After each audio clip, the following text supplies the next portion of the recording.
Ela era uma mulher profetisa e ela era mulher de Lapidote.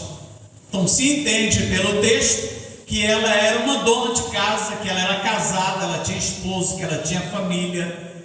Mas não importa se você tem família ou não tem, é casado ou não é casado, Deus quer te levantar para te usar. Nós nunca podemos colocar obstáculo. Meu filho não deixa, minha filha não deixa, meu marido não deixa, minha mulher não deixa, porque Deus quer que nós nos disponhamos a fazer a obra dele e ele vai trabalhar. O texto sagrado nos diz que Israel estava debaixo de uma escravidão. E aqui diz o texto sagrado: servidão sob Jabim. Jabim era um rei cananeu, era um rei de Canaã. E diz o texto: porém os filhos de Israel tornaram a fazer o que parecia mal aos olhos do Senhor. O que eles fizeram? Adoraram ídolos, procuraram outros deuses, deuses estranhos. E Débora, no seu cântico, ela diz: quando buscavam outros deuses, a guerra batia a porta. Quando nós abandonamos os princípios da palavra de Deus, a guerra chega, as batalhas, as derrotas se apresentam na nossa vida.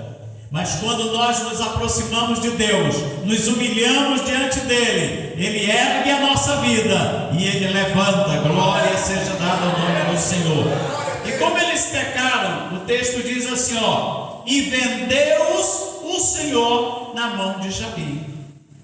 Foi Deus que entregou, foi Deus que pegou Israel e colocou na mão dos inimigos. Porque toda vez que o inimigo vence, é porque Deus dá poder para o inimigo, é porque Deus entrega na mão dele. E quando aquele que é entregue nas mãos do inimigo se humilha, desce, busca, vai para os pés do Senhor, o Senhor perdoa, levanta e derrota o inimigo. O inimigo só tem vitória por causa da nossa desobediência. O inimigo só tem vitória porque nós não estamos no lugar da bênção. Olha o que acontece no texto sagrado, versículo 3: então os filhos de Israel clamaram ao Senhor. Onde está o segredo? Clame ao Senhor, clame ao Senhor, clame ao Senhor. Ore, busque ao Senhor. A Bíblia Sagrada diz: clama a mim e responder-te-ei, anunciar-te-ei coisas grandes e firmes que tu não sabes. O povo clama, e quando o povo clama, meus irmãos, aí Deus começa a agir. Eles estavam passando por momentos difíceis, porque Jabim já dominava 20 anos. E olha o que o texto sagrado diz, o versículo 3: Jabim tinha 900 carros de ferro e por 20 anos oprimia os filhos de Israel. Mas não para aí, tem mais uma qualificação. E ele diz no final do versículo: violentamente. Misericórdia. Israel era oprimido violentamente. E todo mundo tinha medo de Jabim. Porque Jabim tinha um capitão que era o Sísera. O Sísera comandava um exército, e o exército de Sísera tinha 900 carros de ferro. E o carro de ferro, meus irmãos, era uma potência para aquela época. Porque eles confeccionavam o carro com madeira e ferro, e nas rodas haviam lancetas, haviam facas afiadas, e quando eles entravam no meio do exército, aonde aquelas facas triscavam, o soldado era ferido. Então todo mundo tinha medo desse carro, era como se hoje fosse um tanque de guerra. Então aquele carro era temido, e ele tinha 900 carros. Quando alguém pensava que ia lutar contra Sísera, já procurava desviar, já procurava sair para outro caminho, procurava não entrar em confronto com Sísera. Sísera se achava o tal, o comandante, que ninguém podia vencê-lo.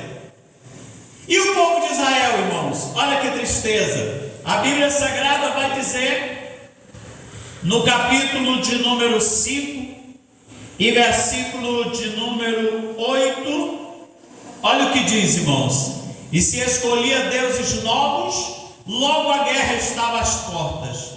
Via-se por isso escudo ou lança entre 40 mil em Israel? É uma pergunta. A resposta é não. É uma pergunta retórica. Não tinham escudo e nem lança. Israel estava em pecado contra Deus, não tinha poder bélico, eles estavam sem lança, eles estavam sem escudo. O escudo era para proteger o soldado, a lança era para atacar e era mais, alcançava a distância, ele podia lançar, jogar a lança, mas eles não tinham, estavam desarmados. Era o período em que eles estavam humilhados debaixo do poder de Jabim. E é nesse contexto que Deus levanta uma mulher. É nesse contexto. E ela não tem um escritório, ela não tem um palácio, ela não tem um local onde ela julga debaixo das palmeiras. Aleluia. Ela vai para debaixo de uma palmeira e lá ela faz o seu local de atendimento. E todo mundo, todo Israel vai lá consultar o Senhor através daquela mulher. Olha que coisa maravilhosa. Deus tem bênção para a vida de cada um de nós. Deus quer que as mulheres se levantem, que os homens se levantem, que os jovens